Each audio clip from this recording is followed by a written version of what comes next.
নীতি কপাল চাপড়ে গেল ফ্রেশ হতে। ফাহাদ নীতি কপাল চাপড়ে গেল ফ্রেশ হতে। ফাহাদ বাসায় ফিরতে মোটামুটি দেরি হলো। তার জন্য তাকে বাপ ভাইয়ের কাছে লেগ পুলিংয়ের শিকার হতে হয়েছে। সে আর কি করবে বেচারা। ডিনার শেষে সকলে যার যার রুমে চলে গেল। ফাহাদের চোখে তখনও অপরাজিতার সেই কাঁপা কাঁপা মুখ ভাসছিল। মেয়েটা ভয় পাচ্ছিল তাকে। বেসামাল হয়ে গেলে সামাল দেওয়ার ভয় পাচ্ছিল। ভেবে হেসে দিল ফাহাদ। ফাহাদ নিজেকে সামলে নিতে জানে, প্রেমিকা বলে সামলে নিচ্ছে, তবে স্ত্রী হলে সামলাতে পারবে? মেয়েটা কি জাদু করে দিল তাকে? মোবাইল বাজলো, মিষ্টি কণ্ঠ ভেসে আসলো। আসসালামু আলাইকুম। ফাহাদ জবাব দিল, ওয়ালাইকুম আসসালাম। অপরাজিতা লাজুক স্বরে বলল, আমি সাজুগুজু করছি এখন। ফাহাদ জিজ্ঞাসুভাবে বলল। হুম। অপরাজিতা আবারও একইভাবে বলল। আপনি একটু মনের চোখ দিয়ে দেখেন, বলেন তো কেমন লাগছে আমাকে? নিঃশব্দে হেসে দিল ফাহাদ। অপরাজিতা বুঝতে পারল ফাহাদ হাসছে। সেও হাসছে, কারণ সে এর আগেও একবার ফাহাদের এ কথা বলেছিল জ্বালাতন করার জন্য। সেই দিন ফাহাদ ফোন কেটে দিয়েছিল। ফাহাদ হাসি থামিয়ে বলল, পুচকে ফুলের মতো লাগছে। অপরাজিতা এবার মেয়েকে রাগ দেখিয়ে বলল। এ ফাহাদ শব্দ করে হাসল। অপরাজিতা গাল ফুলিয়ে বলল, আপনি আমার কি নাম ছাড়াচ্ছেন বলেন তো? আপনার বাসার সবাই আমাকে এটা বলে সুযোগ পেলেই। ফাহাদ হাসতে হাসতে বলল, আমি ছড়াইনি, রাফে ছড়িয়েছে। সে কিভাবে জানলো? ফাহাদ একটু থেমে বলল।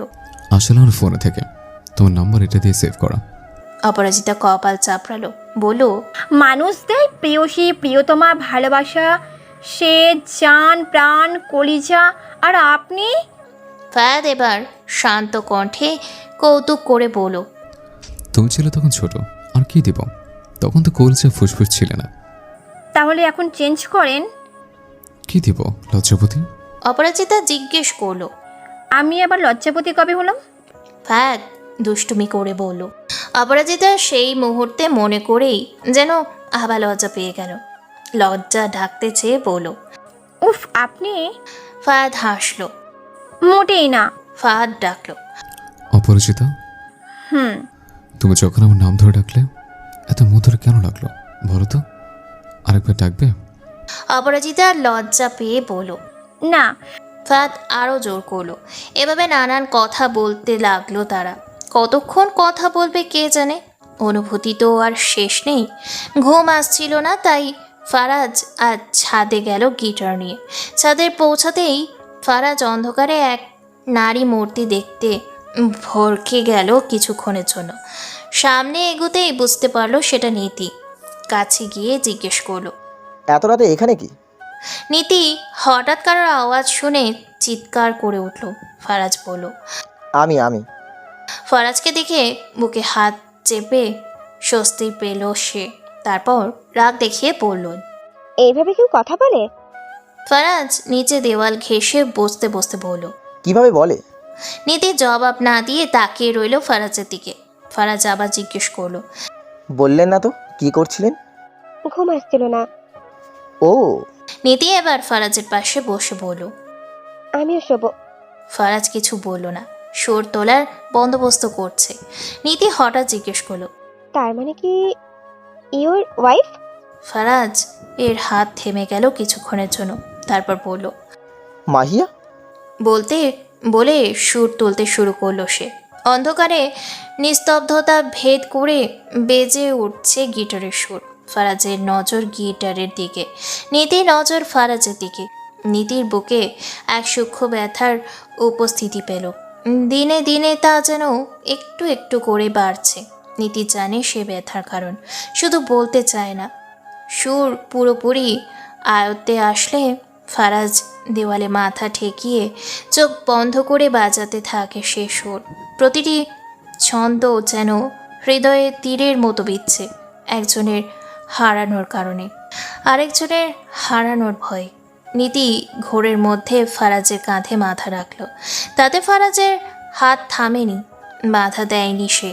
মূলত সে বাধা দেওয়ার অবস্থায় নেই এখন। তার বিচরণ এখন পুরনো স্মৃতিতে। নীতির চোখ বেয়ে অশ্রু ঝরছে অবিরাম। ফারাজের কাঁধ ভিজে যাচ্ছে, সেদিকে খেয়াল নেই তার। সে তো তার মধ্যেই নেই, থাকলে হয়তো দেখত কারোর না বলা যন্ত্রণা। তুমি মোর জীবনের ভাবনা, হৃদয়ে সুখের দোলা। তুমি মোর জীবনের ভাবনা, হৃদয়ে সুখের দোলা। নিজেকে আমি ভুলতে পারি, তোমাকে যাবে না ভোলা। তুমি মোর জীবনের ভাবনা, হৃদয়ে সুখের দোলা। সকালের আলো ফুটতে শুরু করলেই নীতির ঘুম ভেঙে যায়। মাথা ওঠাতে গিয়ে ঘাড়ে দারুণ ব্যথা অনুভব করলো। ব্যথার কারণে মুখ দিয়ে আহ জাতীয় আওয়াজ বের হয়ে এলো। আওয়াজ শুনে ফারাজের ঘুম ভেঙে গেল। পাশে তাকিয়ে দেখলো নীতি জেগে গিয়েছে। হাই তুলে কাঁধ দোলতে দোলতে বলল, ঘুম ভাঙলো? নীতি চমকে তাকালো ফারাজের দিকে। ঘুমের ঘোরে থাকায় সে খেয়ালও করেনি কোথায় আছে। নীতিকে চমকে যেতে দেখে ফারাজ বলল, কাল এখানেই ঘুমিয়ে গিয়েছিলেন, আপনার জন্য আমিও আর নামতে পারিনি। নীতি লজ্জাবোধ করলো। কি একটা ব্যাপার হয়ে গেল এটা। কেউ জানলে তো খারাপ ভাববে। তাড়াতাড়ি এখান থেকে নামতে হবে, এটা ভেবে সে তাড়াতাড়ি করে দাঁড়িয়ে গেল। ফারাজের দিকে এক পলক তাকিয়ে সরি বলে নিচের দিকে দৌড়। ফারাজ নীতির কাণ্ড দেখে অবাক হলো না। সে জানতো এমন কিছুই করবে নীতি। ফারাজের মধ্যে কোনো তাড়া নেই। সে বসে বসে সকালের রং বদল দেখছে, ভোরের বাতাস। ইস, এইরকম স্নিগ্ধ মুহূর্ত আর কি আছে? কাল রাতে ফারাজ যখন থামে তখন সে বুঝতে পারে নীতি তার কাঁধে মাথা দিয়ে ঘুমিয়ে পড়েছে। নীতিকে জাগাতে গিয়েও জাগাতে পারেনি। বসে থাকতে থাকতে সেও যে কখন ঘুমিয়ে গেল। নীতি রুমে এসে টেনশনে পড়ে গেল। ফারাজ তাকে কি ভাববে যদি তাকে গায়ে পড়া ভাবে? সে তো ইচ্ছে করে কিছু করেনি। ভাবতে গিয়ে তার কান্না চলে আসলো। সকালের নাস্তা করার সময় নীতিকে দেখে ফারদিন আহমেদ বলেন, রাতে ঘুরিয়ে নিও মামুনি। প্রশ্নে অপ্রস্তুত বোধ করলো নীতি। নীতি কি বলবে ভাবতে লাগলো। প্রশ্নে অপ্রস্তুত বোধ করলো নীতি। নীতি কি বলবে ভাবতে লাগলো। মূলত সে ফারাজের সাথে সারা রাত ছাদে ছিল। ব্যাপারটা তাকে বেশ ডিস্টার্ব করে দিচ্ছে। নীতি কিছু বলবে ভাবতে ভাবতেই ফারাজ বলল, বাবা নীতিকে কিছু কাজ দিয়েছিলাম, তাই করছিল বোধহয়। ফারদিন আহমেদ খেতে খেতে ছেলেকে হালকা ধমকে বলেন, বাড়িতে আবার কাজ দিস কেন? ফাজিল, রেস্ট নিতে দিবি না মেয়েটাকে? ফারাজ নীতিকে বলল, নীতি, আজ আপনার অফিসে যেতে হবে না, বাসায় ঘুমুন। আপনার ঘুম হয়নি বোঝা যাচ্ছে। নীতি কিছু বলতে যাবে তার আগেই ফারাজ খাওয়া শেষ করে বের হয়ে গেল। নীতি ভাবছে ফারাজ কি তার উপর রাগ করেছে, তাকে খারাপ ভাবছে না তো? ফাহাদ নীতিকে ভালোভাবে পর্যবেক্ষণ করে বলল, নীতি, তোমার কি দুর্বল লাগছে? নীতি মিথ্যে বলল না। তার আসলেই কেমন যেন দুর্বল ও অস্বস্তি লাগছে। আঁখি বেগম নীতির পাশে ছিল, তাই ফাহাদ তার মাকে বলল, মা, এটা দেখো তো, ওর জ্বর আছে নাকি? নীতির কপালে গালে হাত দিয়ে দেখলেন আসলেই নীতির গায়ে জ্বর জ্বর। তিনি নীতিকে তাড়াতাড়ি ঔষধ খাইয়ে রুমে পাঠিয়ে দিলেন ঘুমানোর জন্য। ফাহাদ হাসপাতালের জন্য বের হতেই তার অপরাজিতার কথা মনে পড়ল। প্রতিদিন সে আগেই বের হয়, আজ একটু লেটে বের হয়েছে। ভাবলো লেট যখন হয়েই গিয়েছে অপরাজিতাকে চমকে দিবে। এই টাইমে অপরাজিতার ক্লাস হয়, হয়তো সেও রাস্তায়। এখন গাড়ি ঘুরিয়ে অপরাজিতার কোচিংয়ের রাস্তায় গেল। সেখানে গিয়ে ফাহাদ নিজেই চমকে গেল। অপরাজিতার পায়ে হাত দিয়ে বসে আছে কোচিংয়ের রাস্তার সাইডে। কাউকে সে সাহায্য করতে দিচ্ছে না। রাগে ফুঁসছে সে। ফায়াদ তাড়াতাড়ি বের হয়ে অপরাজিতার কাছে গেল। এসব কি? ফায়াদকে দেখে অপরাজিতা খানিকটা অবাক হলো। ফায়াদের এখন এখানে থাকার কথা না। সে দাঁড়াতে গিয়েও ঠাস করে বসে পড়লো ব্যথার কারণে। ফায়াদ এগিয়ে গিয়ে হাত ধরে দাঁড় করালো তাকে, গাড়িতে বসিয়ে হাসপাতালে নিয়ে গেল। পা চেক করিয়ে নিজের চেম্বারে আরেকটি চেয়ারে তার পাশে বসিয়ে রাখলো। পায়ে মোচড় খেয়েছে পড়ে গিয়ে। ফায়াদ জিজ্ঞেস করলো। কিভাবে হলো? রাগটা আবার চড়ে বসলো অপরাজিতার মাথায়। ফোঁস করে বলল, কতগুলো ফাজিল ছেলে বাইক চালিয়ে এমনভাবে আসছিল যে আমি রাস্তার যে এই পাশে ছিলাম, হুট করে সেখানে এসে পড়েছে। সরতে গিয়ে পড়ে গিয়েছে। তারা হাসতে হাসতে চলে গেছে, আমি পড়ে গিয়েছি দেখো। ফায়াদের চোয়াল শক্ত হয়ে গেল। তুমি রাস্তার সাইডে ছিলে তো? ফায়াদ রেগে যাচ্ছে। হুম। ফায়াদ বহু কসরত করে নিজেকে শান্ত করলো। এখন তো ছেলেগুলো আর পাবে না সে। শান্ত কণ্ঠে বলল, ছেলেগুলো থেকে সাবধান। নেক্সট টাইম এদের বাইক চোখে পড়লে আগে থেকে কেয়ারফুল থাকবে। জি। ফায়াদ এবার স্বাভাবিকভাবে বলল, বই খাতা আছে না সাথে? হুম। বিয়ের করেই পড়া শুরু করো। কি? চিৎকার করে উঠল অপরাজিতা। ফায়াদ অস্বাভাবিকভাবে বলল, হ্যাঁ, পড়তে বসো। এখানেই পড়ো। আজ তোরা ক্লাসে যেতে পারছো না, পরে আমি দিয়ে আসবো। অপরাজিতা নাটকীয়ভাবে বলল। কুচবি, আমি পড়বো না এখন। ফায়াদ মুচকি হেসে বলল, আর 10 দিন পর রেজাল্ট না? দেখবো তো কি করো। অপরাজিতা রেজাল্টের কথা শুনেই কলিজার পানি শুকিয়ে গেল। রেজাল্ট খারাপ হলে সে খুব মন খারাপ করবে, কারণ সে অনেক পড়েছে। আর কথা না বলেই বই বের করে পড়তে লাগলো। ফায়াদও তার কাজ করছে, রোগী দেখছে। বেশ অনেকটা রোগী দেখার পর ফায়াদ অপরাজিতাকে বলল, মেডিকেলের জন্য প্রস্তুতি নাও নি কেন? অপরাজিতা বই থেকে মাথা তুলে টেবিলে ভর করে গালে হাত দিয়ে বলল, আপনি ডাক্তার তো? তো অপরাজিতা ভাবলেই হীনভাবে বলল, দুজনেই ডাক্তার হলে সংসার ভেসে যাবে। সারাদিন হাসপাতালে থাকলে আপনারা দেখবো কখন? ফায়াদ মাথা হাত দিয়ে বলল, এটা কোনো কারণ হলো? জি, আমি লেকচার হতে চাই। ফায়াদ বাহবা দিয়ে বলল। Good choice. অপরাজিতার চিৎকার এক হাসি দিল। ফায়াদ এবার জিজ্ঞেস করলো, তুমি তখন কাউকে ধরতে দিচ্ছিলে না কেন? সাহায্য করতে দিচ্ছিলে না কাউকে? অপরাজিতা গাল ফুলিয়ে বলল, মেজাজ খারাপ লাগছিল। ছেলেগুলোকে সামনে পেলে হাড্ডি ভেঙে হাতে ধরাই দিতাম। ফায়াদ চোখ বড় বড় করে বলল। আমার সামনে তো খুব ভদ্র সাজো। অপরাজিতা দাঁত কেলিয়ে বলল। আমি তো ভদ্রই। ফায়াদ মাথা নেড়ে বলল, খুব। তোমাকে সাহায্য করতে বাধা দাওনি কেন? অপরাজিতা এবার নাটক শুরু করলো। আপনি হচ্ছেন আমার প্রাণপ্রিয় প্রণয় পুরুষ, যাহাকে আমি বহুত বহুত পেয়ার। ফায়াদ অপরাজিতার গাল টেনে বলল। হয়েছে হয়েছে, পড়েন। খিলখিল করে হাসলো অপরাজিতা। ফায়াদ দেখলো তার মন দিয়ে। দুপুরবেলা নীতির ঘুম ভেঙে গেল। জ্বর বাড়ছে, কিন্তু তাকে কাবু করতে পারেনি এখনো। নীতির কিছুই ভালো লাগছে না। ফারাজ আজ একটু অন্যরকম ছিল তার সাথে। কারণ কি? না, এভাবে সে থাকতে পারবে না। তার এক্ষুনি যেতে হবে ফারাজের কাছে। দুর্বল শরীর নিয়েই রেডি হলো সে। রুম থেকে বের হতেই আঁখি বেগম প্রশ্ন করলেন, এ কি, কোথায় যাচ্ছ? অফিসে মনি। কিন্তু কেন? তোমাকে দেখে তো বেশি সুস্থ মনে হচ্ছে না। নীতি ব্যাকুলভাবে বলল। একটু কাজ আছে মনি, আমাকে যেতে হবে। বলে সে অপেক্ষা করলো না, বের হয়ে গেল। আঁখি বেগম পিছু ডেকেছিলেন, কিন্তু শোনেনি মেয়েটা। আঁখি বেগমের টেনশন লাগলো। তিনি ফারাজকে ফোন করে জানিয়ে দিলেন।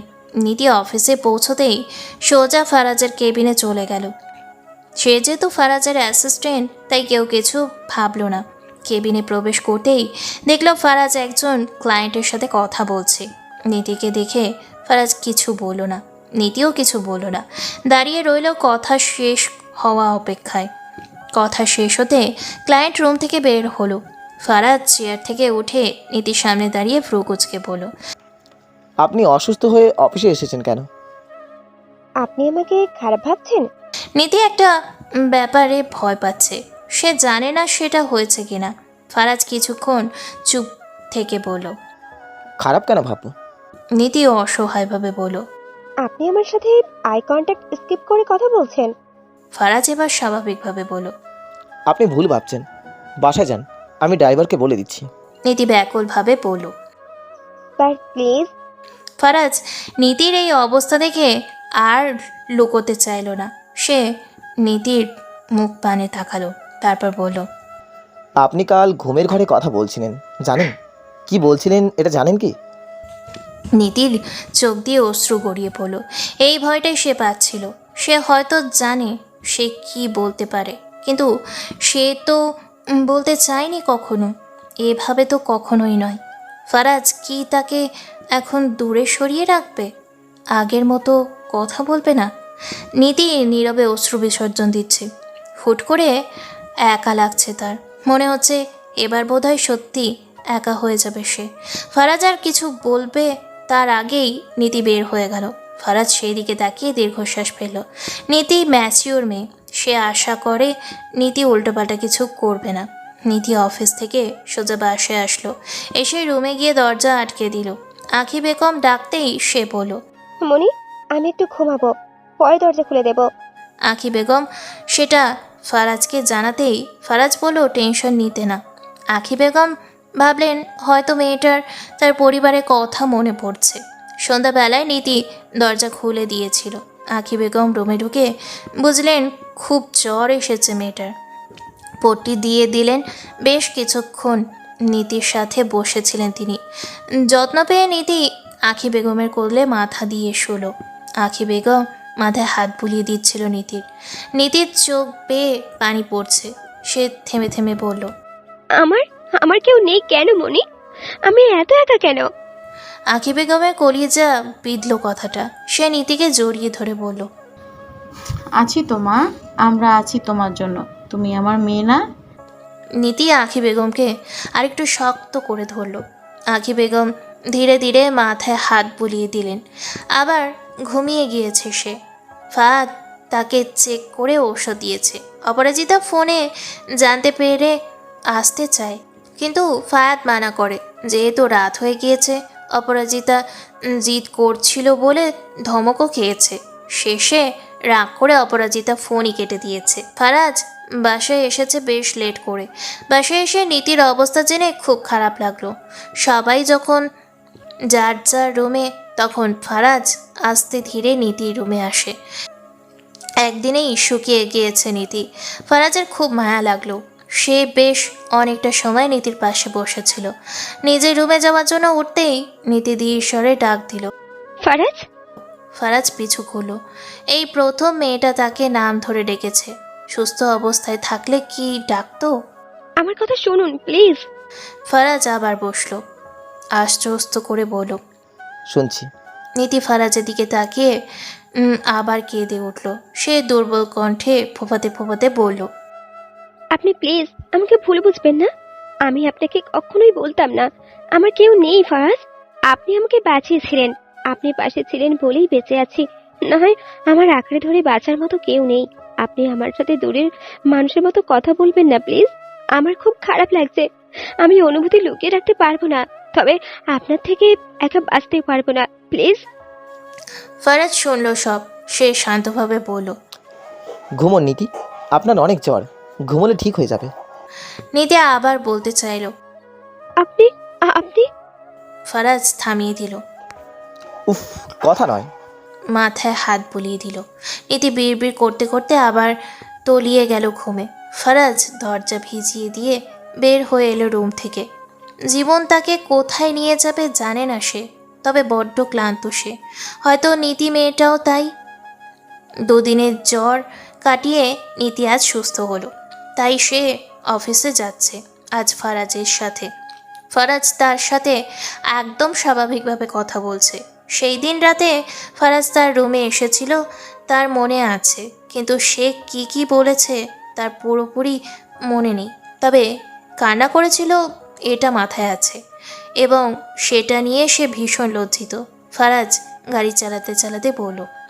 নীতি, আজ আপনাকে অফিস শেষে আমার সাথে শপিং করতে যেতে হবে।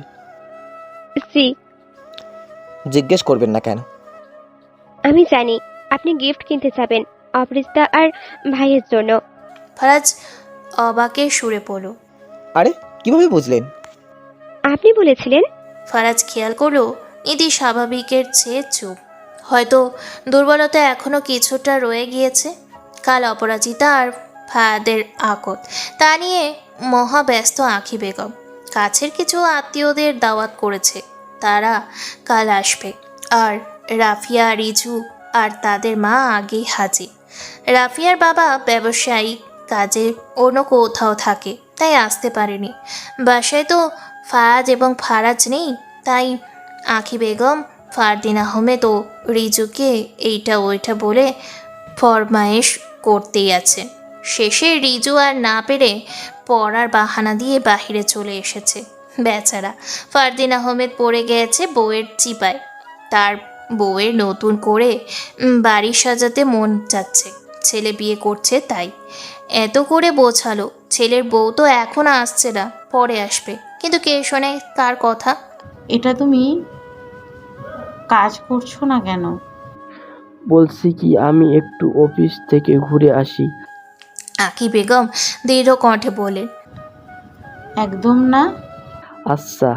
রাফিয়া মিটমিট করে হাসছে এই দৃশ্য দেখে। হাজবেন্ডরা এভাবেই জনম জনম ধরে বউকে মান্য করে আসছে বুঝি। রিজু বাসা থেকে বের হয়ে ফাহাদের কাছে গেল। গিয়ে দেখলো ফাহাদ বসে বসে মোবাইল স্ক্রল করছে। আজ হয়তো রোগী কম। ফাহাদকে ডাকতেই ফাহাদ মাথা তুলল। তুই এখানে? রিজু হেসে বলল। বাসে ফুপি জ্বালাচ্ছে সবাইকে, তাই বের হয়ে আসলাম। ফাহাদ হালকা হেসে বলল। জানতাম। কাজ নেই? আপাতত নেই। বের হবে ভাই? কোথায়? চলো ফারাজ ভাইয়ের অফিসে যাই। ফাহাদ ভাবলো যাওয়া যায়, আজ তার কাজও নেই হাসপাতালে তেমন, তাই সে আপত্তি করলো না। রিজু আর ফাহাদ অফিসে এসে হাজির। ফাহাদ তাদের দেখে চমকে গেলেও খুশি হলো। ফাহাদ সচরাচর অফিসে আসে না। ডক্টর ভাই, আজকে অফিসের ব্যাপার কি? ফাহাদ গিয়ে চেয়ারে বসতে বসতে বলল। দেখতে এলাম অফিস কেমন চলে। ফারাজ শব্দ করে হেসে দিল, বলল। ডক্টর ভাই আজকে অফিসে ব্যাপার কি? তোমার অফিস নিয়ে কোনো মাথা ব্যথা নেই, আমি জানি। ফাহাদ হাসলো। আসলেই নেই, তার বিজনেস ভালো লাগে না। রিজু বসে বলল। ভাই ডিস্টার্ব করলাম না তো এসে? না, ভালো হয়েছে এসেছিস, আর এইটাকে নিয়ে এসেছিস, ভালো করেছিস। কাল থেকে তো বইয়ের হয়ে যাবে, আমাদের আর সময় দিতে পারবে কি? রিজু হাসলো, দাঁত কেলিয়ে বলল। একদমই পারবে না। অপরাজিতাকে তো চেনো না, তাকে সময় না দিলে মাথায় উঠে নাচবে। ফারাজ খোঁচা মেরে বলল। কি ব্যাপার ভাই, আজ এখনও ফোন দিলি না যে? ফাহাদ ভাবলেশীন ভাবে বলল। দিবে না। হো, দিবে দিবে। দিবে না, ব্লক মেরে দিয়েছে। ফাহাদ এবং রিজু একসাথে বলল। কি ব্যাপার? ফাহাদ তখনও স্বাভাবিক, মাথা নেড়ে হ্যাঁ বলল। রিজু অবাক হয়ে জিজ্ঞেস করলো। ব্লক তোমাকে কেন? সে আরেক কাহিনী। বল না ভাই। তখনই নীতি এলো সবার জন্য কিছু খাবার নিয়ে। রিজু নীতিকে বলল। বসো আপু, ফায়াদ ভাইয়াকে অপরাজিতা ব্লক করে দিয়েছে, শুনবো না? নীতি অবাক হলো, ব্লক করে দিল, তাও ফাহাদকে? কিন্তু কেন? সে বসে পড়ল শোনার জন্য। সবার কৌতূহল দেখে ফাহাদ মাথায় হাত দিল। এখন এদের বলতেই হবে। গতকাল অপরাজিতা এসেছিল হাসপাতালে ক্লাস শেষে। ফাহাদের কেবিনে ঢুকতেই দেখলো ফারাজ নেই। সে অপেক্ষা করলো। কিছুক্ষণ পর এক মাঝবয়সী নার্স আসলো। মহিলাকে দেখে মনে হচ্ছে সে অপরাজিতাকে দেখে বিরক্ত। অপরাজিতা জিজ্ঞেস করলো। উনি কোথায় গিয়েছেন? মহিলা তেরছাভাবে উত্তর দিল। রাউন্ডে গিয়েছিলেন, আসবে। ও আচ্ছা। নার্সটি বের হয়ে গিয়েও আবার আসলো, এসে অপরাজিতাকে বলল। তুমি মেয়েটা কেমন বলো তো? প্রতিদিন আসো ফাহাদের জন্য। ফাহাদ ছেলেটা নেহাত ভদ্র, তাই কিছু বলে না। তোমাদের মতো মেয়েগুলো সুন্দর ছেলে দেখলেই পিছু পিছু ঘোরে। যত সব ছ্যাঁচড়ামি। কে? অপরাজিতা থম মেরে ওনার কথা শুনল। তার রাগও লাগছে, কিন্তু মায়ের বয়সী এনার সাথে অভদ্রতা করতে ইচ্ছে করছে না। নিজেকে যথাসম্ভব নিয়ন্ত্রণ করে বলল। আপনি জানেন আমি কে? মহিলা এবার বাঁকাভাবে বললেন। সেই তুমি যাই হও বাবা, ফাহাদের পিছনে আর ঘুরো না। ফাহাদকে আমি আমার মেয়ের জামাই বানাবো। মেয়ে মানুষ এইভাবে ছেলেদের পিছনে ঘোরে না। এখানে এসেছি 2 মাস হলো, প্রতিদিনই দেখি আমার ফাহাদ বাবার পিছে ঘোরো। কি সব কাণ্ড! এরই মধ্যে ফাহাদ প্রবেশ করলো। অপরাজিতা তো রাগে শরীর কাঁপছে। তাকে কি যা তা বলছে এই মহিলা? তাকে এভাবে কেউ বলেনি কখনো। সে নাকি ছেলেদের পিছনে ঘোরে, ভাবা যায়। ফায়াদকে দেখে অপরাজিতা রাগের দাঁত চেপে চেপে বলল। করেন ওনার মেয়েকে বিয়ে।